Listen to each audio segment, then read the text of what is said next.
Welcome, everyone. We had an eventful first quarter. We added the 2300 Lake Park asset. That was really at the end of the fourth quarter in December that we added, and then we just closed on Henderson Mill.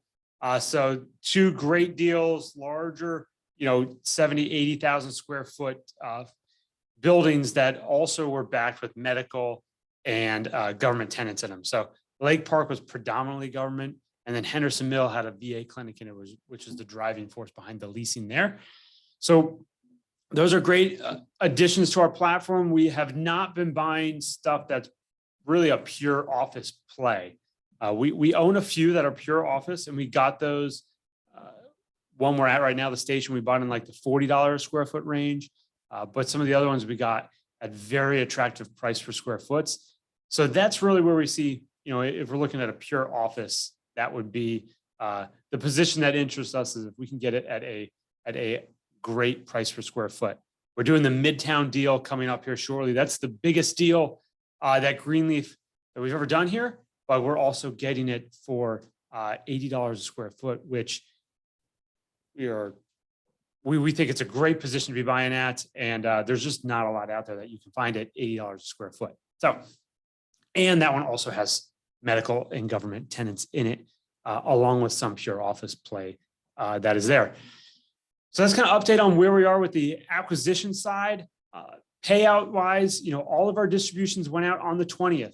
So we have been for the past 2 quarters trying to consistently deliver not only the financial distributions, but your statements and all of our updates on the 20th of the month following the end of the quarter. So we did that. That was January 20th. And we will do that again. Well, that wasn't January 20th. That was March 20th, April 20th. Get all the dates confused. But we'll do that again each quarter as we go forwards, aiming for that 20th after the end of the quarter. So payout wise, we made distributions on pretty much every deal except for TVTC and Johnson Square. And I know we've had some questions on those ones as well, as it relates to, we seem to have a lot of cash, but we didn't make distributions. So we'll touch base on those as well. All right, so I want to get started with questions with Natalie and see what everyone's thinking. Great. First question we have for you, Dave, are what vacancies do we have and how are we filling them? A specific list of vacancies. Most of our deals are very well occupied. So we are thankful for that. Our team has done a good job leasing stuff. We have a couple deals where we do have vacancies. So we'll start off with like TVTC. We have a little bit of a vacancy there. We have a couple thousand square feet. We've been actively leasing with a logistics company in that facility. So we're almost down to just 2 tenants that are there. Some of the more recent acquisitions, Johnson Square, we are 84% occupied, 83% occupied on. And then Crossing Center, which is one of the new office acquisitions as well. We're in the, well, where are we at there? We are at 85% occupied there. So we have some vacancies at those, and the suites that are there are already all built out.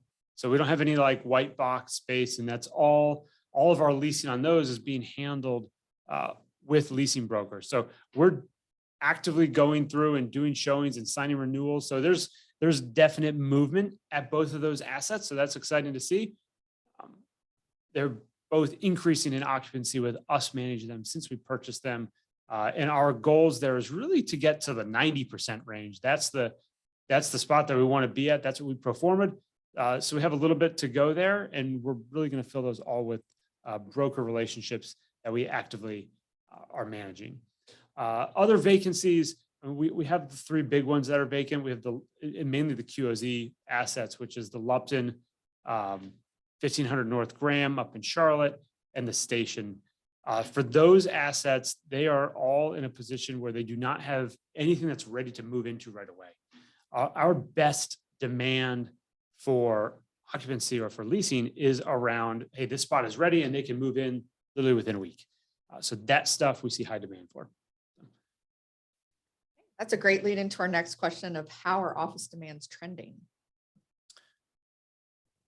Office for something that's built out and ready to move into. I mean, if we could have all the furniture in there, I think that would be even better.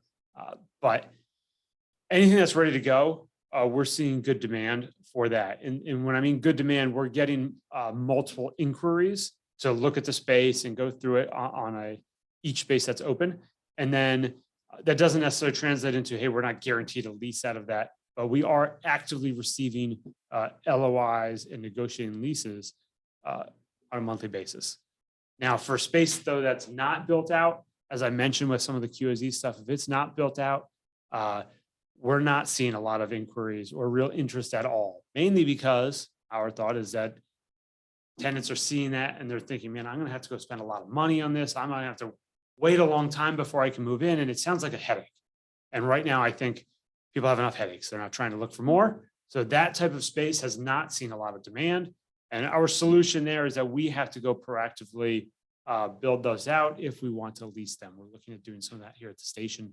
And then we'll also look to do that at Lupton as we wrap up the interior finishings with the Lupton. We spoke a lot about how we're way behind on the windows, and we had some issues with our elevator. The elevator is not really pushing us behind. We're getting that built out, but more the windows.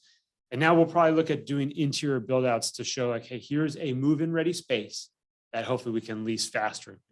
Because all of our move-in ready stuff is leasing a lot faster than white box space right now. So you touched on 1500 North Graham and the Lupton a little bit, but do you have any more details on what the plans are for those QOZ offices?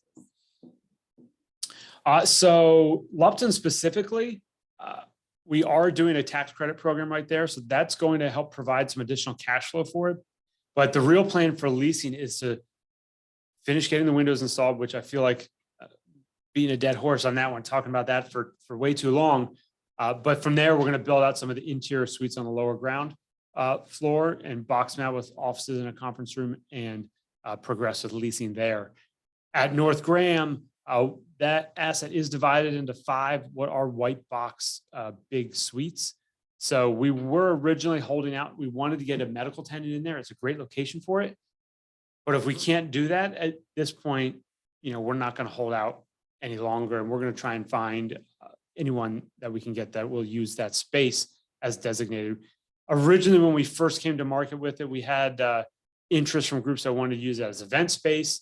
And we obviously event space and medical space are not a good mix.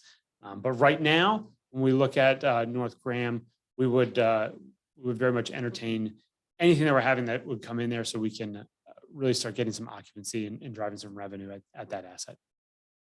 I have some more property specific questions for you. This one on Johnson Square. How much additional funds are available to be drawn from the mortgage? That's a good specific question. But right now,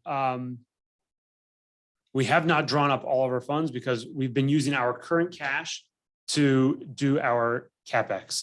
So exact numbers on Johnson Square. Let me see what I can.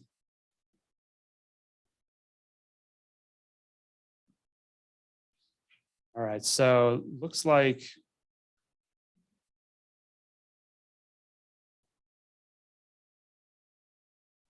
I have to get my actual computer to load so I can give you a real answer on what that number is.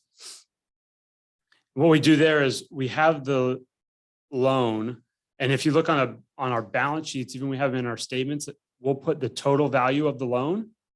So you can see on the reports, it'll show this is the total amount that could be drawn. And then the actual number that we have in there is the number that we've drawn that's on the balance sheet.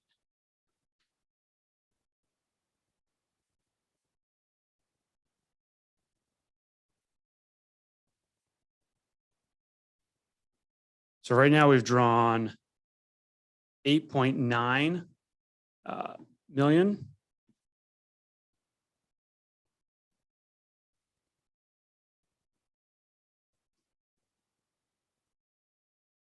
Of course, the next example is not on the.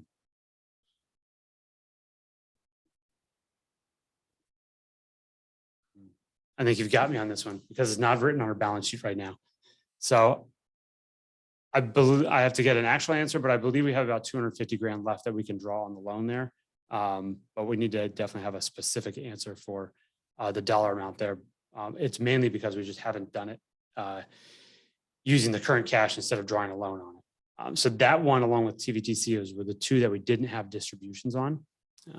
And we're almost done with CapEx work at Johnson Square. Some of our previous updates on that, we did everything from paint the exterior of the buildings. We replaced, it's almost 100 HVAC systems that we were going through and replacing out there. We redid all the handrails, we replaced all the windows that were broken and needed to be replaced. So we made all those repairs that we finished in the first quarter, but we have not submitted that full package yet for draw. And our last draw here will fully draw up the loan based on that. And with that, we believe we'll be funded back on with our reserves to make future distributions. But I don't have the exact number of how much that's coming back. I believe it's around $250,000 though.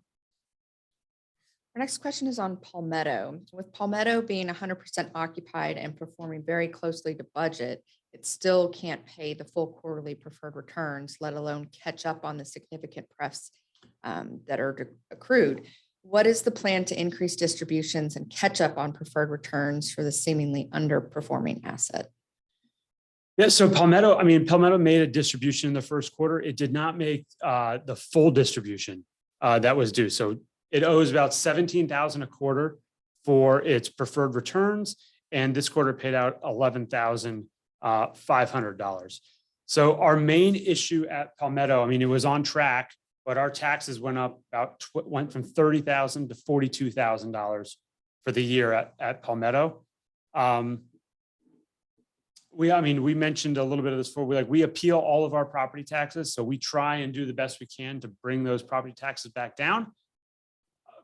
But for the meantime, we have our new tax bill at $42,000. So we increased our reserves to cover that. If we didn't increase our reserves and we kept the old number, we would have made our full distribution this quarter. Now, for back to preferred returns, we owe about $100,000. That's what I'm looking at here on Palmetto from back owed returns.